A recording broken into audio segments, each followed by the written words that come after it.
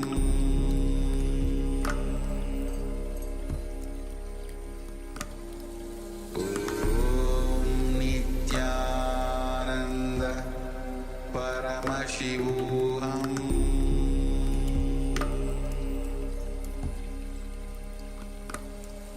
Om Nityananda Paramashivoham.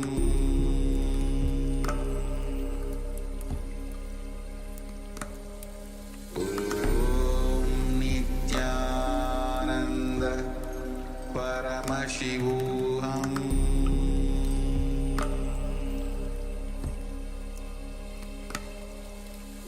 Om Nityananda Paramashivoham.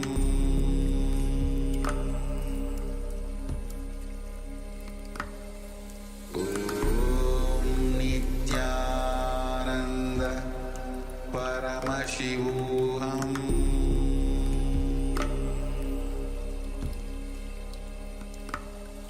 Om Nityananda Paramashivoham.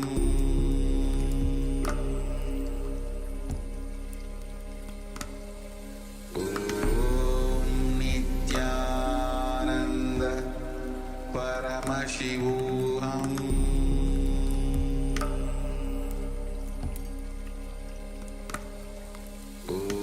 Om Nityananda Paramashivoham.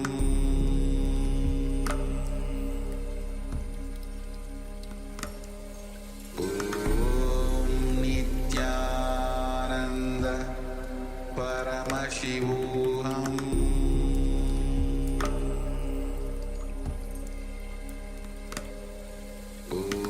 Om Nityananda Paramashivoham.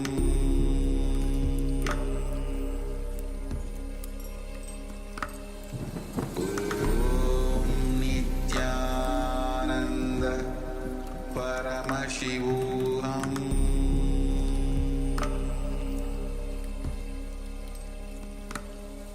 Om Nityananda Paramashivoham.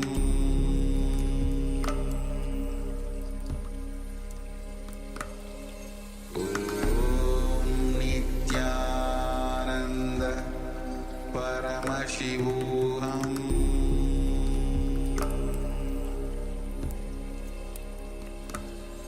Om Nityananda Paramashivoham.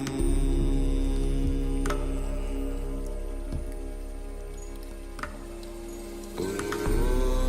Nityananda Paramashivoham.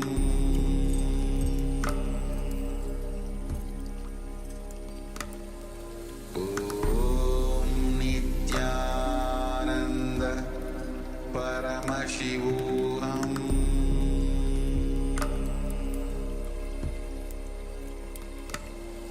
Om Nityananda Paramashivoham.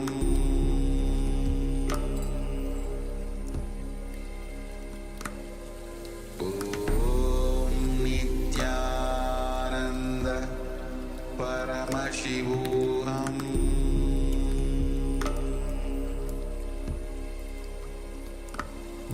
Om Nityananda. Yes. So now let's all remove the blindfold, and whatever you have been able to see through the third eye, any visual that you saw, or even any word that you feel that you heard during that time, whatever was revealed to you in whatever form, we now invite all of you to share everything in the Zoom chat with the confidence that all of that was revealed to you directly by Paramashiva, by Swamiji. So take a few moments now, and you can start sharing everything that you have seen before we have a look at the image and see what was being projected. Yes, Nada Yogini, you can let us know whether you actually attended the session, attend the point of the session and want to share. You can always drop a message in the chat. All the other participants also, you can share your power manifestation results as we get ready to enter into the verification step.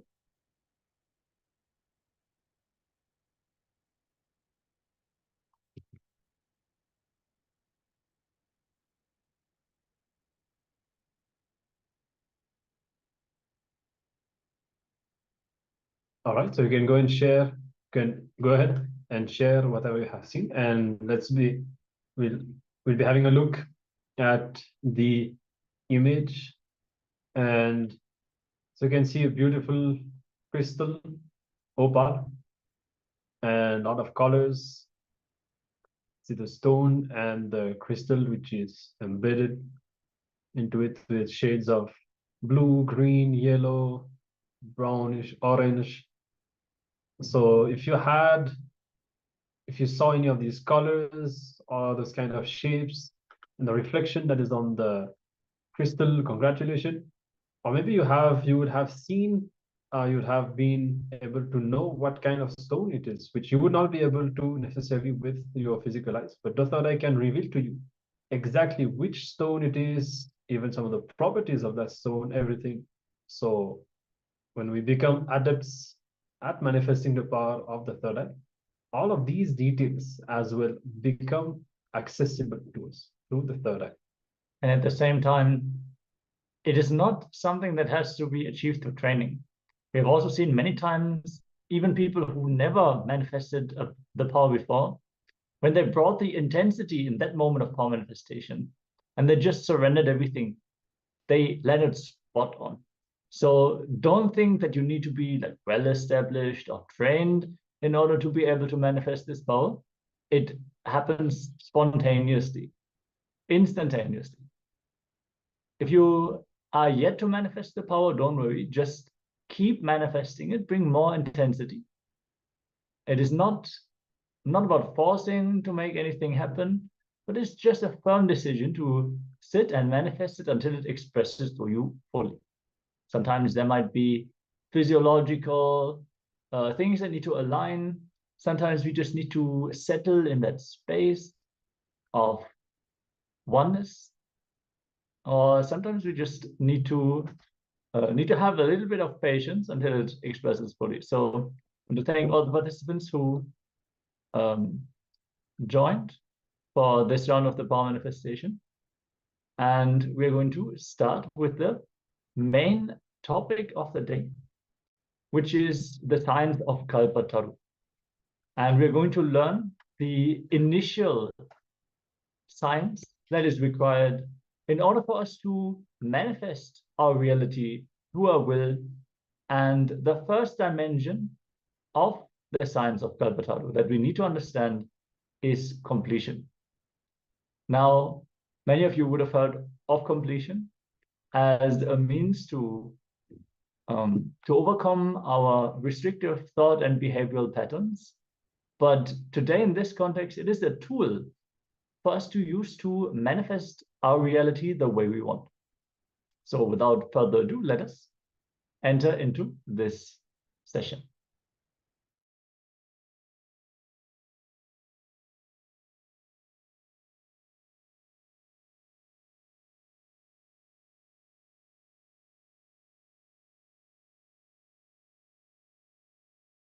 If you are new to Hinduism, I'll introduce Shiva is the largest worshipped god in Hindu tradition. He is supposed to be the head of the pantheon of gods in Hindu tradition. Hindu tradition has something like a 33 crore gods.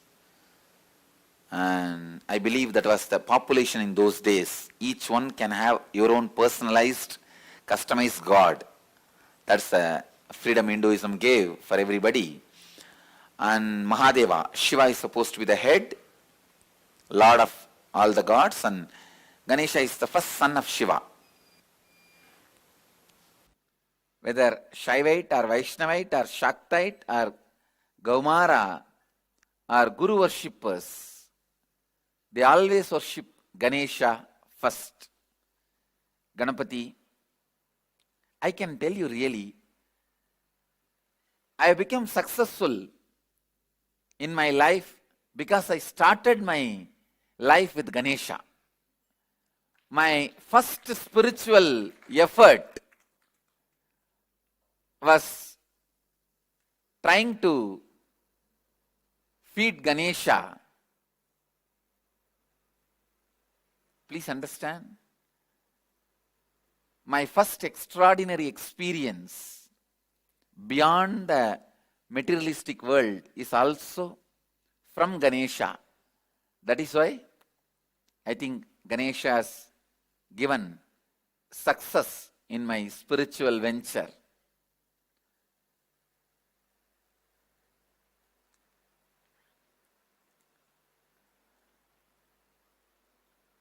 Is the embodiment of completion of all the incompletions you carry in the form of impossible, vigna. Please understand, anything, any idea you carry, impossible is vigna. Nothing else is a vigna in the life other than the idea you carry as impossible. So Ganesha is embodiment of completing with all impossibilities. The incompletions of impossible is embodiment of love. Please understand.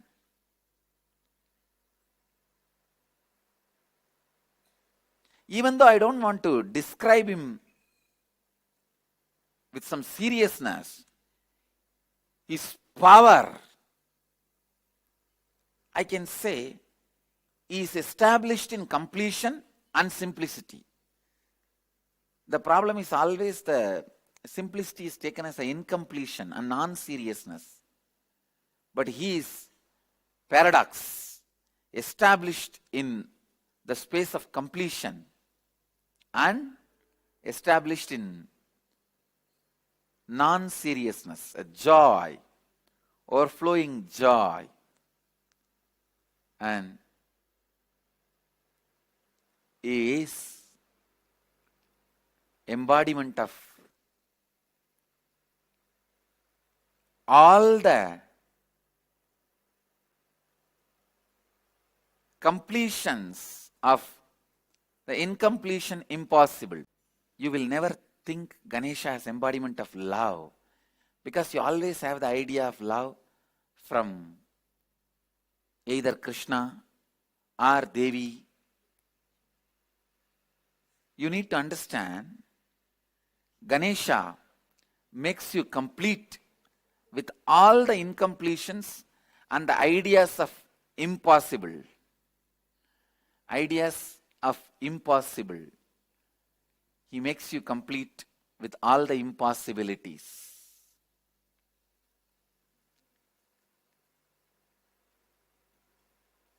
I tell you, please understand.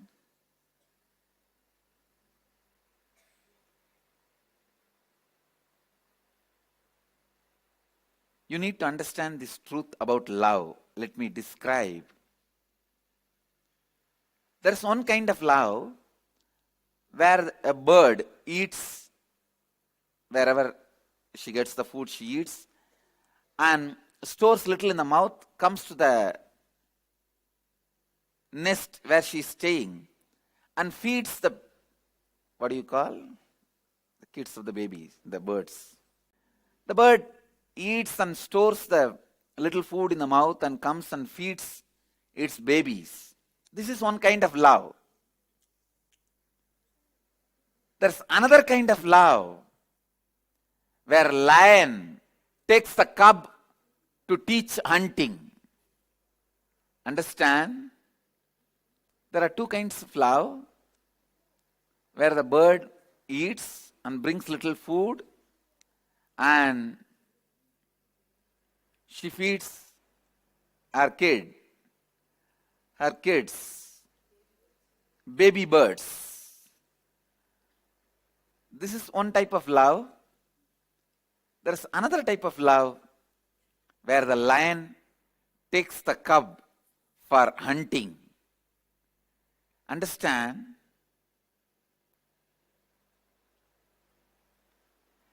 lion will protect that you are not hurt during the hunting, but lion won't keep quiet without taking you for hunting.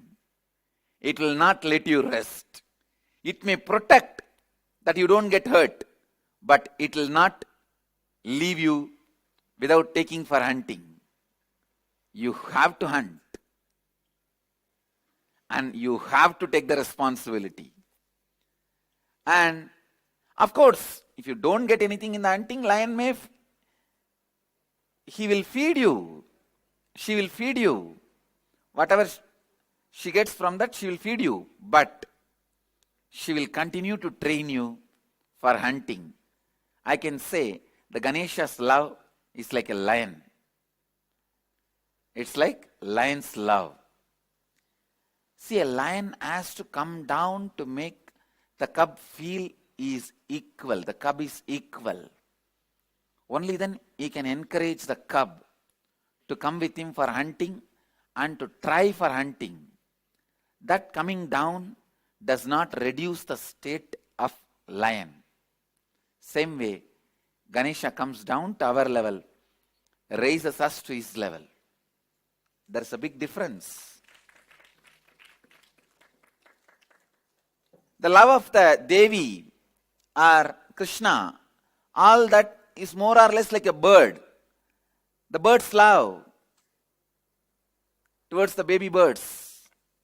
But the love of Ganesha is like love of lion.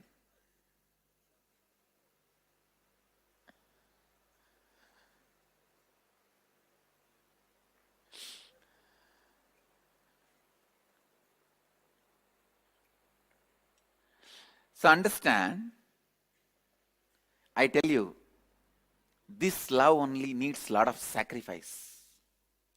See, in the love of the bird, the baby bird will know mother loves.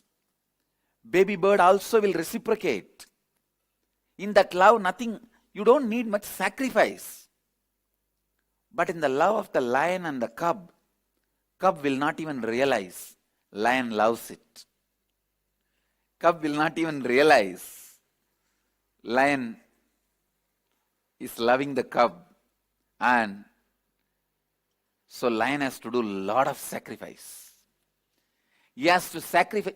Please understand, the greatest sacrifice is the feeling satisfied. The other person understands you love him or her. Even that lion has to sacrifice. Lion has to sacrifice even that. Lion does not even wait the cub to recognize the lion's sacrifice. It continues. It carries on. It knows only one thing. At some day, the cub will realize it's the lion which made me lion. It is lion which made me lion.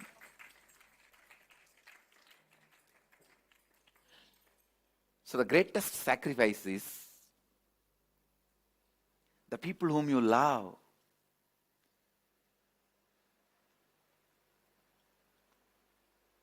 Even they not recognizing that, they not knowing that you love them, but still you continue. You continue with your responsibilities.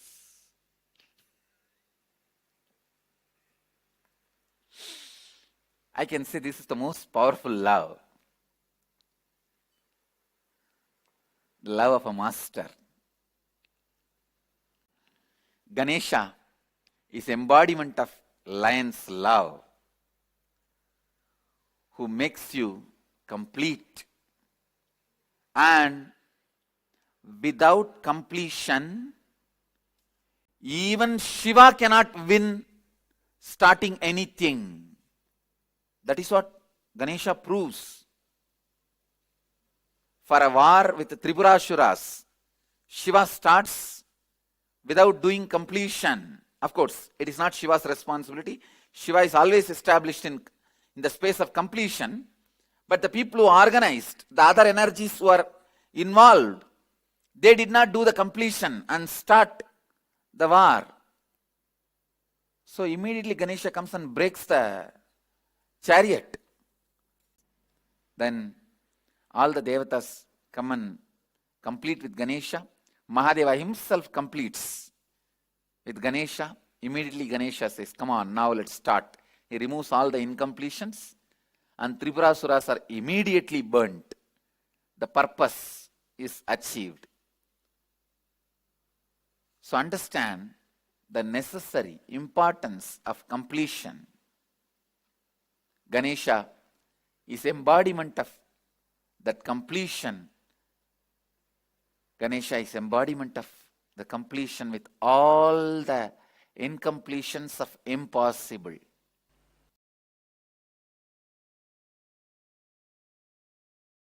Please understand.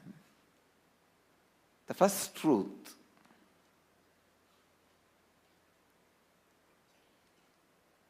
allowing incompletions to exist is literally declaring you yourself don't want your life in your control. Please understand. Allowing incompletions to exist in you is you declaring that you do not want your life under your control. You say, no, let life happen, whatever. I can't take the responsibility. I can't keep it under my control. No. Listen. Please listen. The utter irresponsibility. Utter irresponsibility. The power of incompletion is such, it dilutes you so much. You literally believe you really can't contain your own life or contain yourself. See, just because you are temporarily upset, you go on taking the decisions which permanently damages you. That is the most difficult part of life. Please understand. Just because you are temporarily upset, you go on making the decisions which permanently damages you. And the incompletions are such will never let you grow. It's like somebody was asked, what is your age? He said 22. The person who asked the question asked, what? Last 5 years you are telling the same thing? This fellow said, yes, I don't change my words. Many times, not changing your words are like not growing. Not changing your cognition means not growing. Listen. Not changing your cognition means not growing. It is so unfortunate. It is really, really unfortunate that you feel incompletions are really, really true. The problem is when the delusion happens, when the incompletion attacks you, when the panic attack happens, you really feel incompletions are true. That is the problem.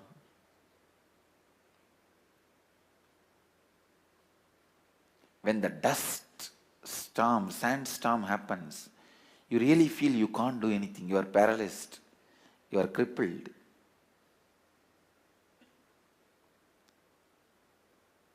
Temporarily, but you feel that is eternal. Please understand. Suffering, the quality of suffering is, even if it is temporary. It will give you the experience. It is going to be there on you eternally. You won't find the end of the tunnel. You won't find the other side of the tunnel. You will feel, oh, it is going somewhere and gone.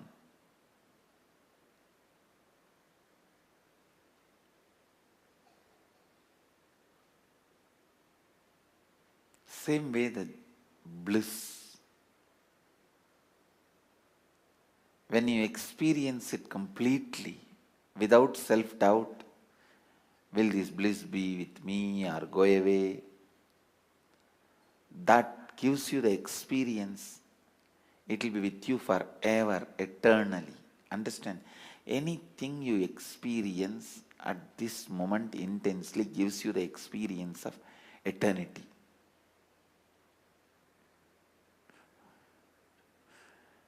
Understand?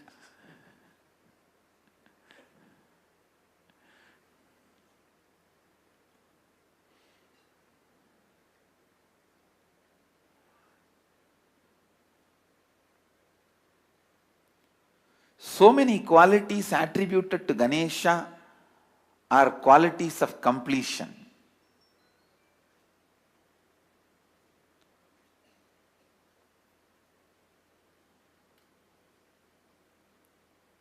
These incompletions, they just totally imbalance you.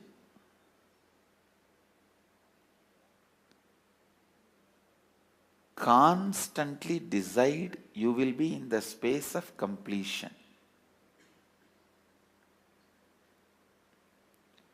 Completion means completion. No question of powerlessness. No question of powerlessness.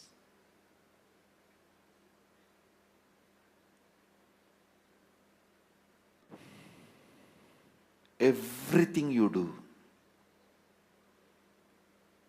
everything you do should be from powerfulness, from the space of completion.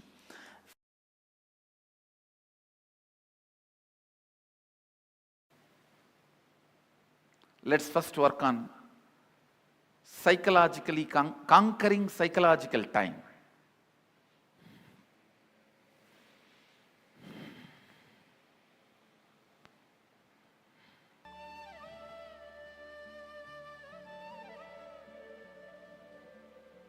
I'll repeat what you have to write. The strong thought currents, powerlessness, incompletions from the past, which is influencing and driving you into your future. Those powerlessness moments, why you decided to become wealthy, why you decided to become powerful. If it is out of passion, great, no problem. If there is some powerlessness, some incident, incompletion is influencing you, pen down that.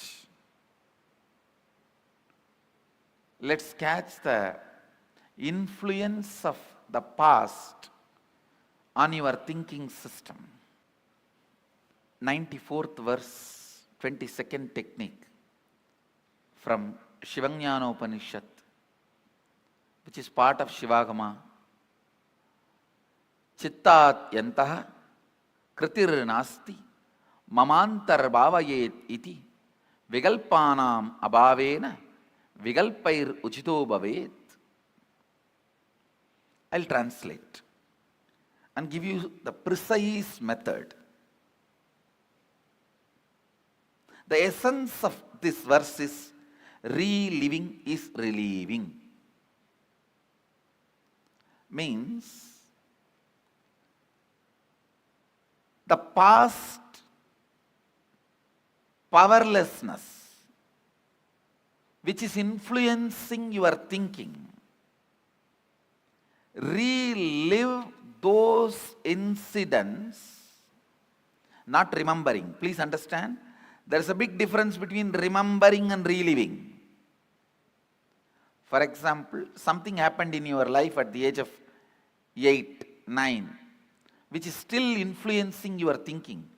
I have seen people getting influenced by something happened when they were 3, 4 and all. They are 57. Something happened at 7 influences them. One man came to me and said, I never go to beach, Swamiji. Even if I drive through the beach roads, I shiver, sweat. I have a panic attack. I asked why. No, at the age of 7, I went for a walk with my father. I saw murder happening in a beach and we ran away from that spot.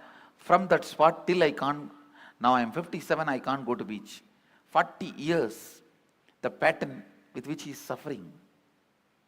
Sometimes the past influences you so much. See, carefully listen.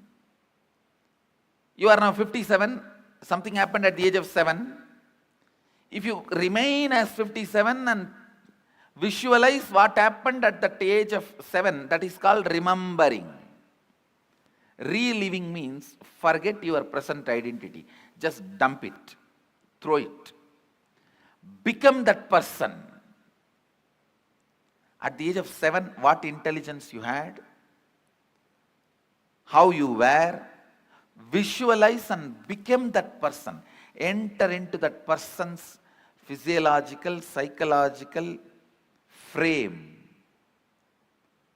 Take few minutes and meditate on that person. Become that person. Then relive. When you relive, all the powerlessness accumulated in your nervous system during that incident, it may be emotional suppression or the identity crisis, various guilt, pain, suffering, it will all just break, collapse and leave your system. Your system will be clean. System will be cleansed. When the effect of your past is reduced on your existence, you will not reproduce it as it is or in an altered way on your future. Neither reproducing as it is nor reproducing in altered way is liberation. You may ask, then I will not do anything in the future? No, you will do a lot. But not as an altered expression of the past, but liberated expression from the past.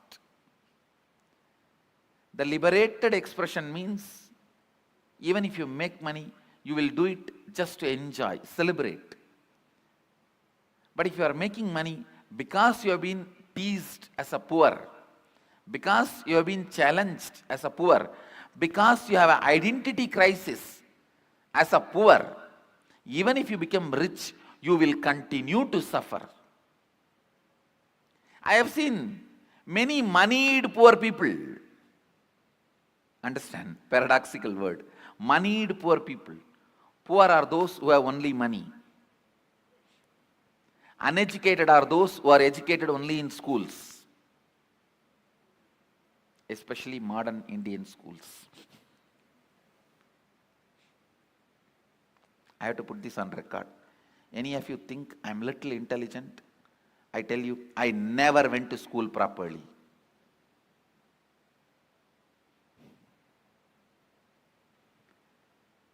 And any of you want to become intelligent? I give you this as my first instruction. Remembering is different. Reliving is different. In remembering, you will justify, analyze, criticize, judge, hate, deny. In reliving, nothing of that exists. Just become that person. Pick up one incident which you want to complete. Become that person. Forget your present identity. Relive at least 3-4 times. Then pick up the second incident. become that person, relive at least 3-4 times. And I tell you, this one technique, it can give you as simple as freedom from headache to as complicated as freedom from this whole samsara. This one technique is independently intelligent enough to lead you up to enlightenment. This part you have to do. Next part I'll do. I'll tell you when I am going to do what I am going to do. So now this is the part you have to do. Incompletions are not agamya.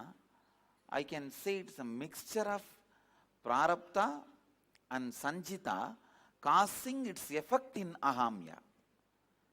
See, the source of incompletion is not ahamya. Ahamya means accumulated karma. Please listen.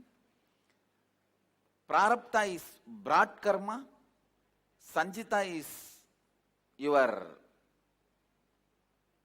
kind of a reserve karmas, like all karmas of your past, like reserve bank. And agamya is accumulated karma. So incompletion starts from the brought and the reserve. That is the source of incompletion, which leads to more and more incompletion. So agamya is not actually the incompletion. Incompletion is, I can say, incompletion happens from the prarabdha and sanjita. All of you are understand. Let me give you the simple explanation. See, from the day one you happened, all the karmas you committed in through many janmas is called sanjita.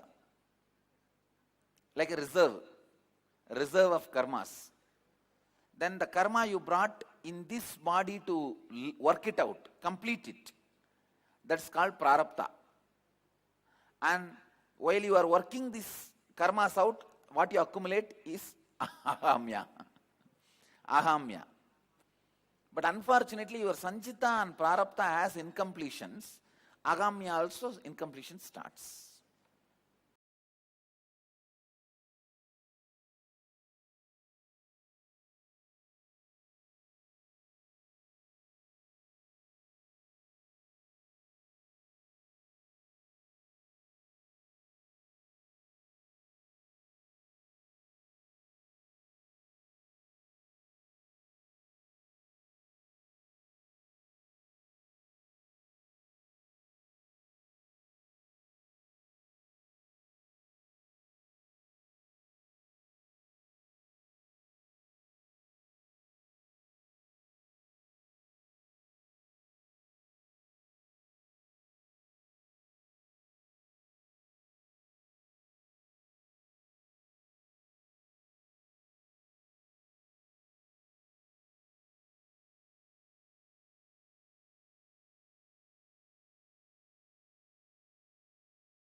The ferociousness of seeking is powerful enough, like the fire of Kalabhairava, to burn everything which need to be burnt and destroyed inside you.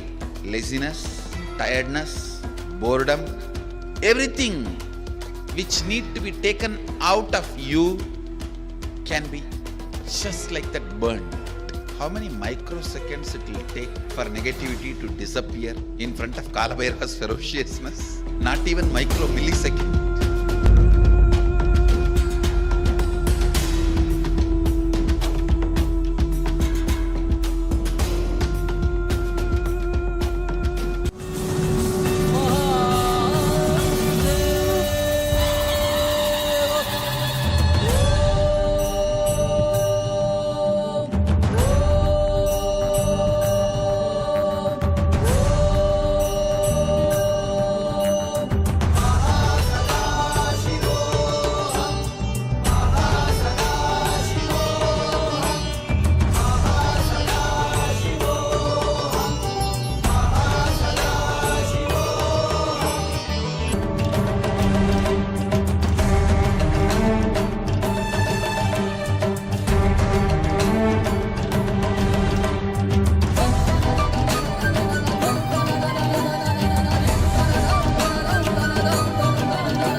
Yes, Nityananda.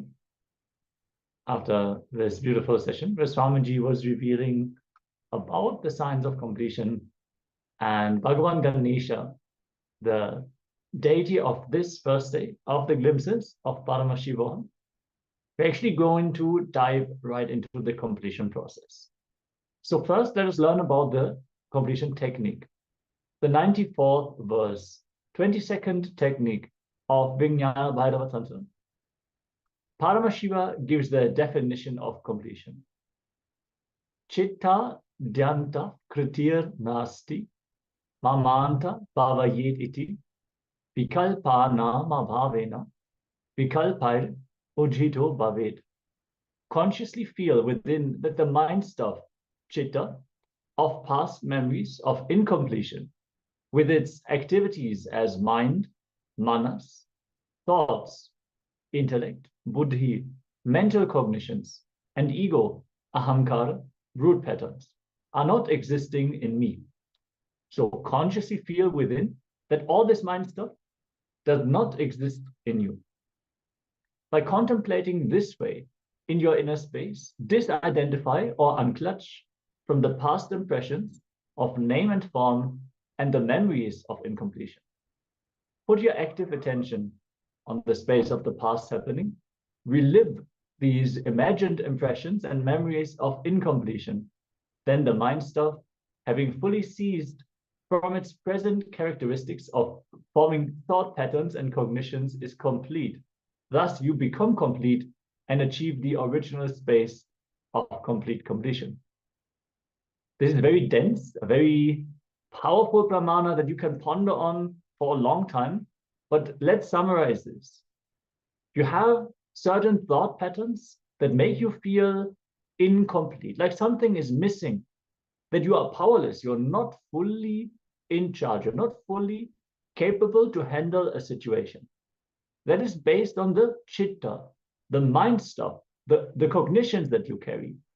So that comes in the form of thoughts, intellect, and ego. And simply by reliving the incidents of these incomplete patterns in the past, disidentifying oneself from them, and declaring that they do not exist within oneself, you can actually overcome them and manifest the pure space. Swamiji shared this is a straight, sure shot technique for enlightenment itself. And something like this has been practiced even by great masters like Ramana Maharishi. When he had his powerful Satori experience, he withdrew from society and he completed with all the leftover patterns, the leftover identities that were in his inner space, and then became a great master. So for all of us, the completion technique is a wonderful way for our spiritual journey to live a successful spiritual life. Yes. Now let us see how to relive. See it as it was happened in the past. You go back to that situation, that incident. It may be happened at your childhood, or you can remember the recent incident happened, and from that go back to the furthermore incident happened at your childhood. See yourself wearing the same dress. For example, if you and go to that incident and relive that incident, relive and remember all the things like wearing the same dress and go to the same age and what is the form you were there at the moment. Just go back to the same situation, same emotions, and same intelligence, same intellect. Drop the intelligence which you have now. At that time, what is the intelligence you had at that time? Just remember that. Recollect that same intelligence, same understanding, and same experience. And just become that.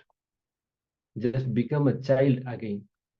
If that incident would have happened in your childhood, just become with that child again and live completely. If you're going to complete with that incident which happened at the age of 7, become the 7-year-old child. Relive the same smell of the how the theme and the same emotion, same experience, and the same dress which you are wearing at the time. Just become that and relive that situation exactly. So these details are very important to do the completion process. So remember as much as possible what are the examples which I gave. Beyond that, if you remember who are all the persons were there at the time at the incident happened. So remember that and go through that experience. You may be crying, you may get tears, you may be having anxiety attack, you may be having panic attack. Your body will shiver, tremble, and you may be carrying so much pain and so much sadness. It's okay. Just allow that to happen. Reliving, bring the same emotion, bring that same experience, becoming that 7-year-old child. Drop this context and of what is the cognition you have now. Go there and relive as it happened. Don't retain the intelligence which you have now. Go to that 7-year-old child, drop all the intelligence, memory, justification of present. Now you may be a 35-year-old person. Just drop this and go back to the 7-year-old child. Now the intelligence, reasons, justifications, you have dropped everything, go back. Remember the incident. For example, like your 3-year-old child playing in the rain, and the mother cared for you at the time, and she would have shouted at you, don't play in the rain, you'll caught cold. So that you will not be cognized in the right manner. You would have taken in a manner that, okay, my mother is restricting me. She's not allowing me to play. She's not allowing me to express myself. So just now you have that understanding, but at the time you may not have that understanding. Just go back to that age and relive what was the understanding you had at the time. Yes. At this point, with this age, with your intelligence now, you would maybe understand, maybe you have children on your own and you have an experience that you want to protect them. But as a child, you just wanted to play in the rain. You just wanted to be outside and have fun. And your mother got in between. She got in the way of your fun. She didn't want you to have fun. That is what children would feel in that moment. They would cry and shout and kick and try to get away from the mother. With that same intensity, you have to relive the incident, because that is the emotion that is still there sitting in your inner space and influencing you. Even though logically you can justify your mother's behavior at this point, that doesn't mean that your emotion, the traces of this emotion, has left your system also. So you have to relive. That is the technique. Relive without justifying. You should feel the emotions as they are, without trying to justify or sugarcoat. For example, if you felt your mother was a demon, fear that. Don't try to justify or escape from your emotions, saying, oh no, she cared for me. That was not what you felt in that incident. So don't cheat yourself. In the name of completion, you have to relive it. You don't have to act it out physically, but for example, you kicked the door out of anger in that moment. Just remember the pain you felt in your foot, like the intensity with which you enacted the situation. Go back and feel your mother as a demon, what you felt in that moment, which is the way you felt at that time, without the interference of your present knowledge. You have to drop all your understandings, all these experiences and understandings you didn't have as a child. So it will not be useful for the completion. Without the interpretation of your present mind, relive them, because reliving is relieving. Even though you might shed tears, you might have all the deep sitting emotions and traumas come up in that moment. Relive it, relive it, relive it. You will see even third, fourth, fifth time of reliving, the intensity of the emotion that arises in you will reduce. It will not have such a strong grip on you anymore.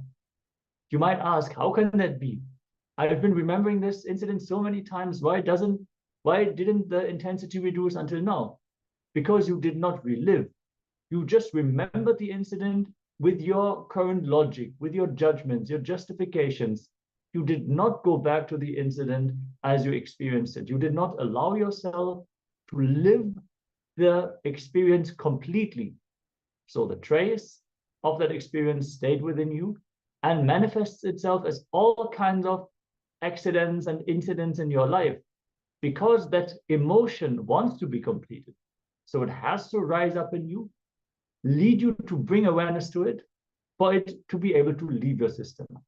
So once more, don't justify from your present context, relive the incident as you have experienced it. So allow whatever was built up during that incident, the fear, guilt, shame, suffering, allow all that to unwind itself in your nervous system. Understand, you might feel stress at work, and under a certain load of stress, you're not able to handle your colleagues or your boss properly. You're not able to respond properly in that situation. You need to understand that it's not because of your co-workers, that is because of incompletions sitting on your nervous system and keeping you under constant tension. Already you are loaded. So you need to unload your nervous system. You need to complete, bring the calm inner space. All of a sudden you will see you will be so much more productive, so much more healthy. Your sleep will improve. The time of sleep you need will be decreased. You will be loving to your family and friends, because all of a sudden you have free, open inner space. It is not loaded with the past incidents, so you can attend to the present moment. Let all those experiences and emotions unwind. Let them unwind themselves in your nervous system and get released. During every incident, the incompletions built during these incidents become stress on your nervous system in your biomemory. When you relieve those knots, that stress will melt down. Yes, now let's enter into the completion process. Sit straight and close your eyes. Take a few moments to consciously forget your present context. Start reliving and relieving. Pick up the incidents one by one and start reliving and relieving authentically. Go back to that same age, body, mind, place, space, situation, and experience, emotion, dress, smell, everything. Relive and relieve. Relive each incident at least 5 times. Don't be afraid. Don't suppress anything. Whatever the emotions, just let it go. Allow the emotions to happen. Relive intensely. We'll be projecting the guidelines. And if you have any questions or doubts about this exercise, there's anything which is unclear about what you're supposed to do, please let us know here in the chat. We invite all the YouTube viewers as well to join us here in the Zoom room, so you can have the best experience from this program. So whatever questions or doubts you have, we are happy to attend to them. And without further ado, let's enter into this completion exercise.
Yes. Nityanandam, all of you. Now we got an introduction into the completion process. And we're going to dive deeper into the science of completion, the science of Kalpataru itself, for the next few sessions, where we are going to learn how we can use completion to manifest reality as we want. We're going to manifest one goal, one desire that we have into reality using the science of Kalpataru and the science of completion itself. That is going to happen for the next few sessions, so make sure to stay tuned till the very end, so you can use this science for yourself and manifest whatever you want as your reality. For now, we are going to move on to the next segment of the day, which is going to be another round of power manifestation. Today, we are manifesting the power of blindfold reading. So have your eye bands ready. If you have a blindfold, make sure to get the blindfold. If you do not have a blindfold available, don't worry. You can use any piece of cloth. It should just be opaque enough for no light to enter into your eyes. It should completely seal your eyes so that you are in complete darkness.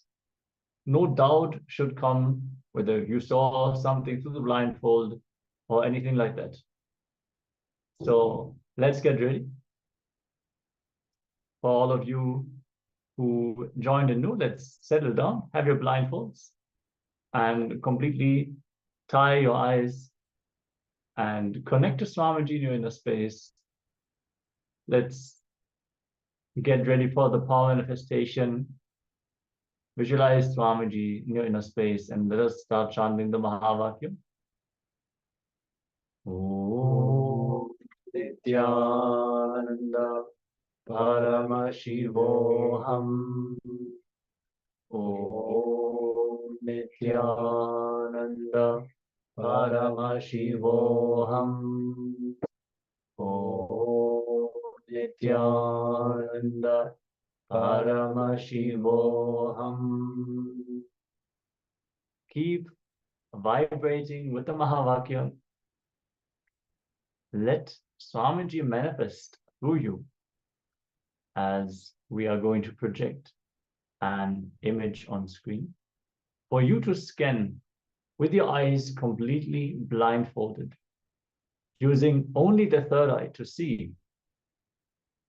Let's take a few moments. Just sweetly remember Swamiji in your inner space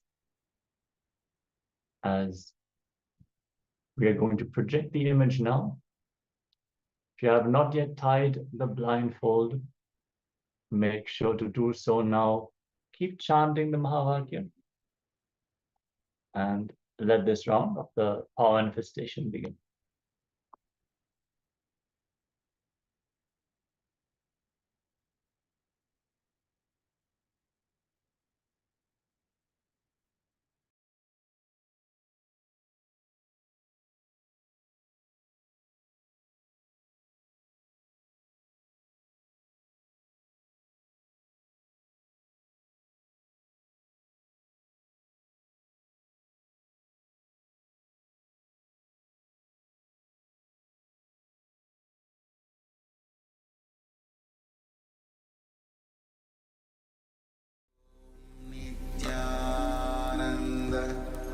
Paramashivoham.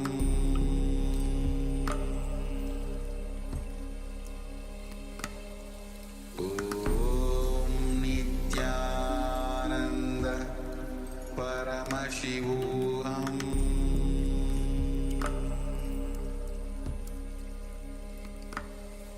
Om Nityananda Paramashivoham.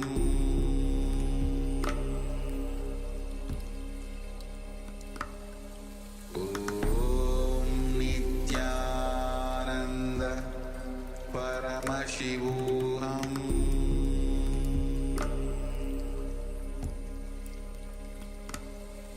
Om Nityananda Paramashivoham.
Paramashivoham.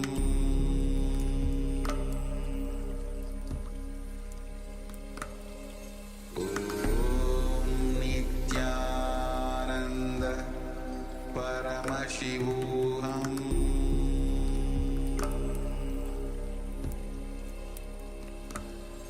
Om Nityananda Paramashivoham.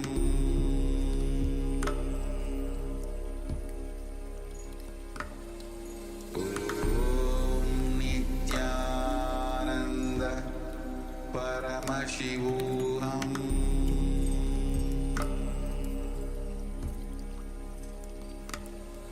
Om Nityananda Paramashivoham.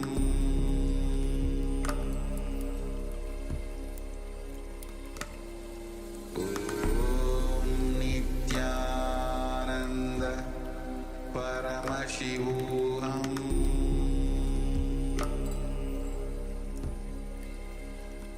Paramashivoham. Om Nityananda Paramashivoham.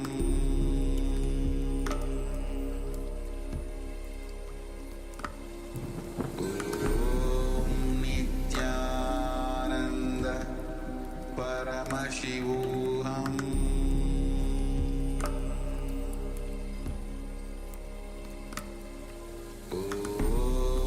Nityananda Paramashivoham.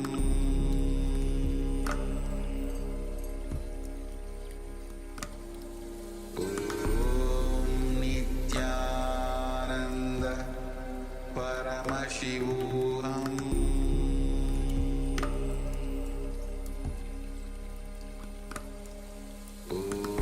Om Nityananda Paramashivoham. Om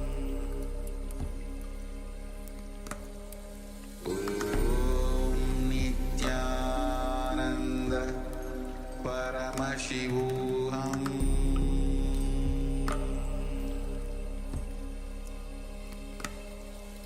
Om Nityananda Paramashivoham. Om Nityananda Paramashivoham.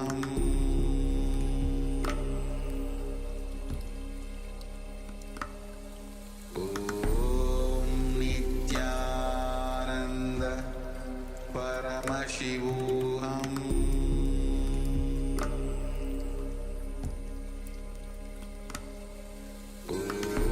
Om Nityananda Paramashivoham.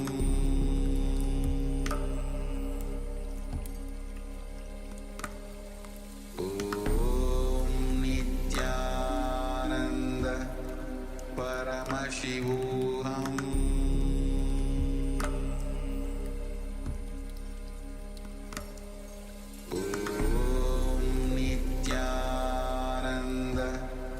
Paramashivoham. Paramashivoham.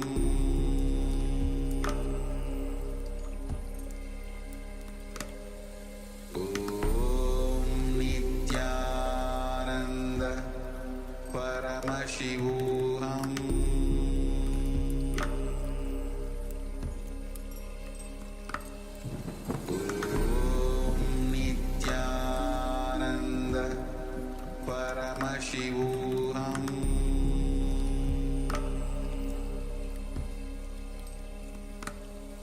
Om Nityananda Paramashivoham.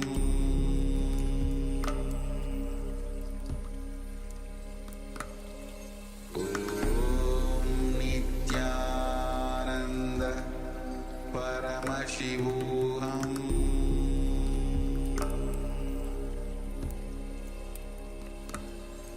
Om Nityananda Paramashivoham.